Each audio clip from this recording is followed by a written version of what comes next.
قربانی پر بھی کئی لوگ اعتراض کرتے ہیں.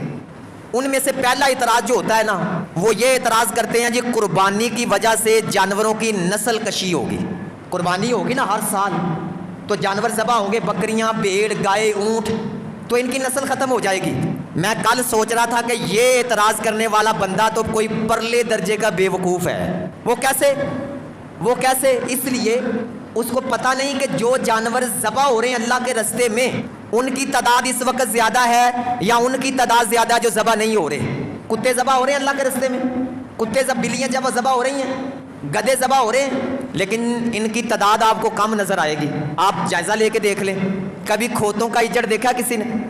کوئی 100-150 کھوتوں کا اجڑ جا رہا ہو، کوئی جناب والا 100-150 بلیوں کا اجڑ جا رہا ہو، دیکھا کبھی کسی نے؟ جب بھی دیکھیں گے آپ بکریوں کا اجڑ دیکھیں گے، جب بھی آپ دیکھیں گے اونٹوں کا اجڑ دیکھیں گے، جب بھی آپ دیکھیں گے گایوں کا اجڑ دیکھیں گے، تو اس سے ہمیں پتہ یہ چل گیا کہ جس نے یہ اعتراض کیا ہے نا کہ جانوروں کی نسل کشی ہوگی، اس نے غلط اعتراض کیا ہے. کیونکہ قربانی سے جانوروں کی تعداد میں اضافہ ہوتا ہے. آپ کنویں کی مثال لے لیں.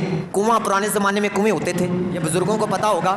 اس میں سے پانی نکلتا رہتا تھا تو پانی بڑھتا رہتا تھا، اور اگر پانی نکلنا بند ہو جاتا تھا تو وہ جو پانی اس کے اندر ہوتا تھا وہ بھی تباہ ہو جاتا تھا، وہ بھی برباد ہو جاتا تھا. اس لیے اس سے ہمیں یہ پتا چل گیا کہ جو چیز خرچ ہوتی رہتی ہے نا وہ بڑھتی ہے. اس لیے پیسہ بھی خرچ کیا کریں، بڑا کرے گا. انہوں کلیاں ربٹاں چڑھا کے الماریاں نہ رکھی رکھو، نکال کے اللہ کے رستے میں، مسجد میں، مدرسے میں، غریبوں کے اوپر ان کو خرچ کیا کریں، بڑھے گا. یہ اکاؤنٹوں کے اندر پڑا پڑا اس نے تباہ ہونا ہے، برباد ہونا ہے. اور پھر دیکھیں پھلوں کے درخت ہیں، اگر سیبوں کے درخت کے اوپر سے سیب نہ اتارا جائے تو کیا ہوگا؟ وہ لگا.